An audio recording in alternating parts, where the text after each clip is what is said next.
네, 정부가 주택시장 안정화 대책을 발표했습니다. 네, 서울 전역과 경기 12개 지역을 규제 지역으로 묶는 초고강도 대책이 나온 건데요. 취재기자 연결해서 자세히 들어보겠습니다. 곽준영 기자. 네, 오늘 오전 이재명 정부의 세 번째 부동산 대책이 발표됐습니다. 공급에 초점을 맞춘 97 대책이 나온 지 한 달여 만인데요.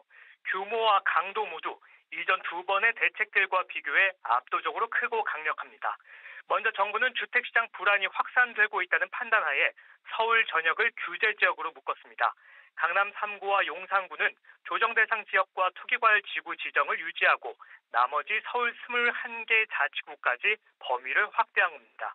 경기도 일부도 규제 지역으로 신규 지정됐는데요.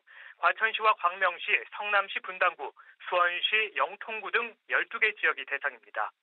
효력 발생 시점은 당장 내일부터입니다. 이들 서울 전역과 경기도 12개 지역은 토지거래 허가 구역으로도 묶였는데요. 효력 발생 기간은 오는 20일부터 내년 말까지 있지만 부동산 시장 상황에 따라 더 연장될 수도 있습니다. 이번 대책에 따라 처분 조건부 1주택자를 포함한 무주택자는 규제 지역 내 주택 구입 시 주담대 LTV가 70%에서 40%로 축소됩니다. 전세 대출의 경우 1주택자는 한도가 2억 원으로 제한되는데요. 1억 원을 초과한 신용대출을 받은 자는 대출 실행일로부터 1년간 규제 지역 내 주택 구입을 할 수 없습니다.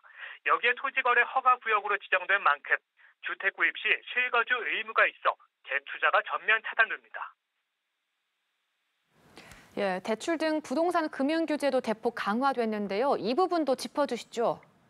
네, 그렇습니다. 일단 수도권 규제 지역의 15억 원 이하 주택의 주담대 한도는 현행과 동일한 6억 원으로 둡니다.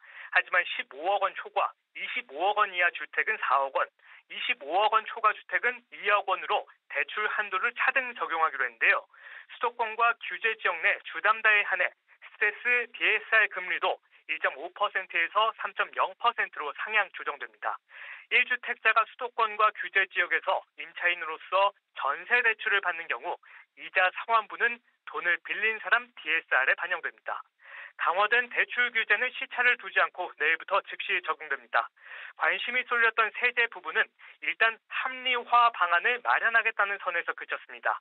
정부는 관계부처 TF를 꾸려 세제 개편의 구체적 방향과 시기, 순서 등을 시장에 미칠 영향이나 과세 형평 등을 감안해 종합 검토할 계획인데요. 보유세 거래세 조정과 특정 지역 수요 쏠림 완화를 위한 방안 마련을 준비하겠다는 겁니다.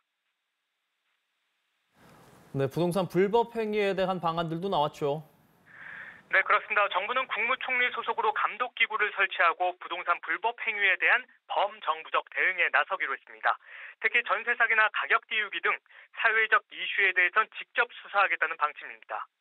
전담기구가 설립될 때까지는 국무조정실과 국토부, 금융위, 국세청, 경찰청 등 관계기관으로 구성된 부동산 감독 추진단을 운영합니다. 국토부는 자체적으로 부동산 특별 사법경찰을 도입해 관련 범죄에 적극 대응하겠다는 입장이고요. 금융위는 대출 규제 우회 사례에 대한 점검과 감독 강화에도 나섭니다. 국세청 역시 아파트 증여 거래를 이용한 탈세를 점검하고 부동산 탈세 신고센터를 설치해 관련 범죄에 적극 대응하기로 했습니다. 이 밖에 경찰청은 전국의 경찰 800여 명을 부동산 범죄 수사단으로 편성해 이달부터 특별 단속을 추진하겠다는 계획입니다. 지금까지 정부 서울청사에서 여담시TV 곽준영입니다.